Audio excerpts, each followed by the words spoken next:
Negação de uma proposição. Dizemos que a negação de uma proposição P é uma outra proposição não P, cujo valor lógico é o valor contrário do valor lógico de P.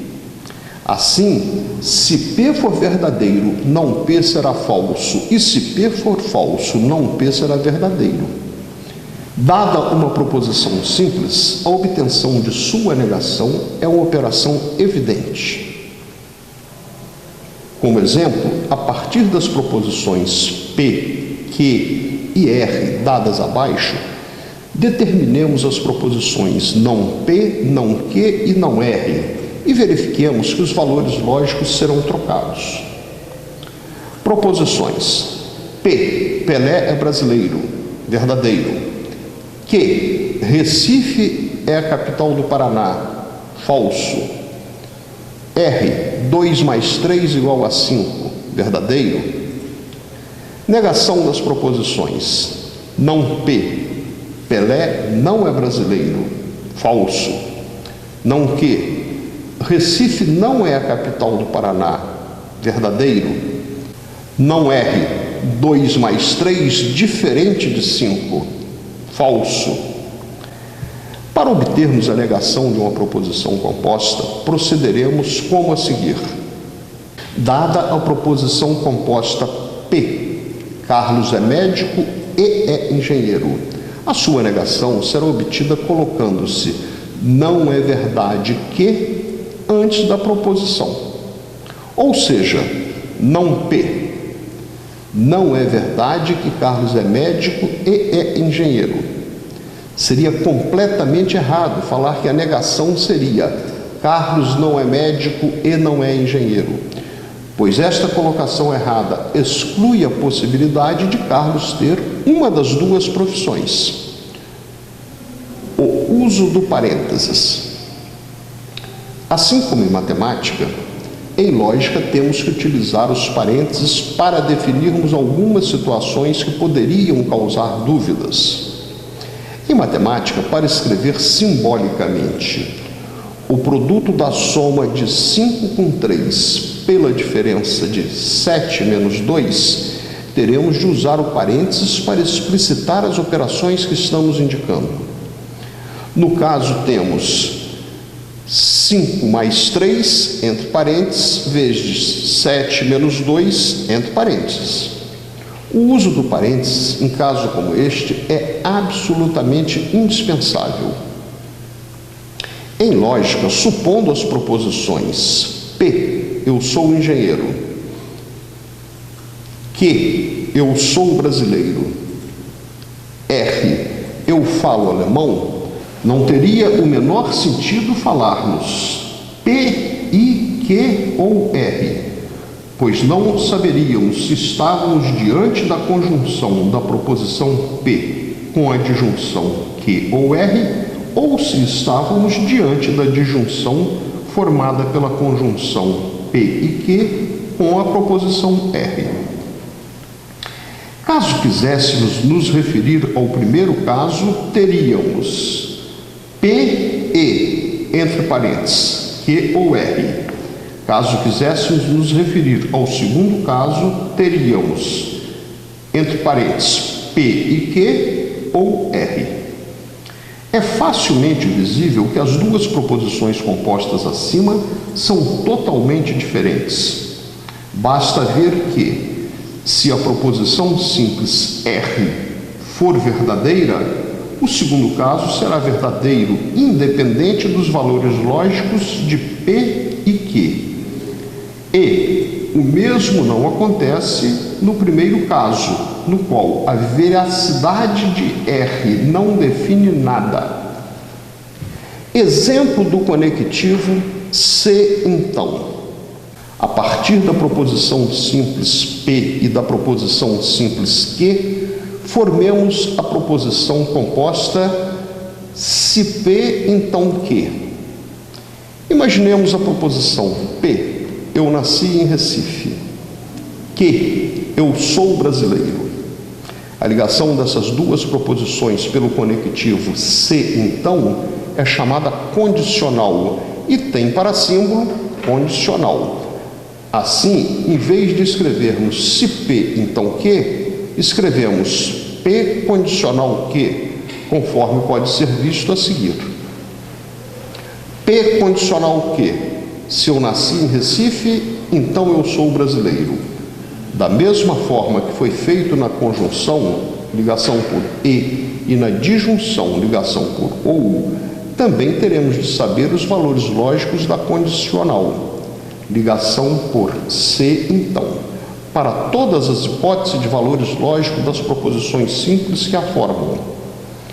Em outras palavras, teremos que saber os diferentes valores lógicos da condicional P condicional que para cada alternativa de valores de P e Q. Nesta altura, devemos atentar para os fatos a seguir enumerados. 1. A proposição P ou Q significa o mesmo que a proposição Q ou P, como é evidente, pois tanto faz afirmar eu sou médico ou sou engenheiro, como afirmar eu sou engenheiro ou sou médico.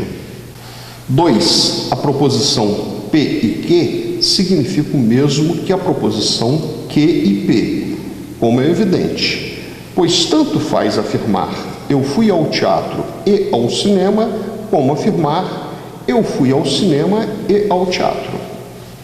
3. Importante. A proposição P condicional Q não significa o mesmo que a proposição Q condicional P, já que a proposição se Paulo nasceu em Recife, então Paulo é brasileiro, é completamente diferente da proposição se Paulo é brasileiro, então Paulo nasceu em Recife. Caracterizando esse fato, diante da condicional 1, condicional 2, chamaremos 1 de antecedente e 2 de consequente. 4.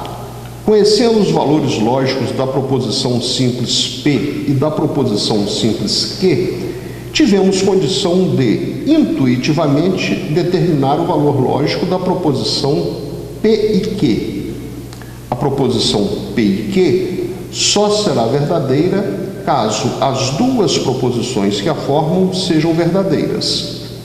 Obviamente, nos demais casos, uma das duas falsas ou as duas falsas, a proposição P e Q será falsa. 5. Conhecendo os valores lógicos da proposição simples P e da proposição simples Q, tivemos condição de intuitivamente determinar o valor lógico da proposição P ou Q. Para a proposição P ou Q ser verdadeira, basta que qualquer das duas proposições que a formam seja verdadeira. Assim sendo, a proposição P ou Q só será falsa se ambas as proposições que a formam forem falsas. 6. Conhecendo os valores lógicos da proposição simples P e da proposição simples Q, não podemos intuitivamente determinar o valor lógico da proposição composta P condicional Q. Isso pode ser explicado pelo seguinte fato: na linguagem corrente, uma condicional exprime a ideia de causa e efeito. Se eu tomar chuva, então eu vou ficar gripado. E o mesmo não ocorre em lógica, onde teremos condicionais como: se Maradona é francês, então 3 mais 4 igual a 7. 7. Diante do fato de não podermos intuitivamente determinar o valor lógico da proposição composta P condicional Q, por questão de racionalidade, vamos simplesmente admitir, sem maiores questionamentos, os valores lógicos da condicional em função dos valores lógicos da proposição simples P e da proposição simples Q. 8. Evitando aprofundar discussões, vamos admitir: uma condicional será verdadeira sempre que o consequente for verdadeiro, E também será verdadeira quando o antecedente e o consequente forem ambos falsos. Logo, a única hipótese na qual uma condicional é falsa é quando o antecedente é verdadeiro e o consequente é falso. 9. Um bom exemplo para entendermos por que uma condicional só será falsa se o antecedente for verdadeiro e o consequente for falso é o seguinte: considerando que um pai prometeu a um filho: se eu ganhar na loteria, então te darei um carro. A única hipótese de ser falsa esta condicional é se ocorrer o antecedente, ganhar na loteria, e não for cumprido o consequente, dar um carro. Exemplo do conectivo se e somente se. A ligação pelo conectivo se e somente se é chamada bicondicional e tem para símbolo uma seta de duas cabeças. Assim, em vez de escrevermos P se e somente se que ou P bicondicional que, escrevemos P, uma seta de duas cabeças, que. Exemplo: a partir das proposições P, Carlos é baiano, que Carlos nasceu no estado da Bahia, formamos a bicondicional P, seta de duas cabeças, que Carlos é baiano, se e somente se Carlos nasceu no estado da Bahia. Intuitivamente, vemos que, para a proposição bicondicional P bicondicional que ser verdadeira, basta que as proposições que a formam, a proposição P e a proposição que, tenham o mesmo valor lógico, ou ambas são verdadeiras ou ambas são falsas. Nos casos em que os valores lógicos das proposições que formam a bicondicional são diferentes, um falso e o outro verdadeiro, a bicondicional é falsa.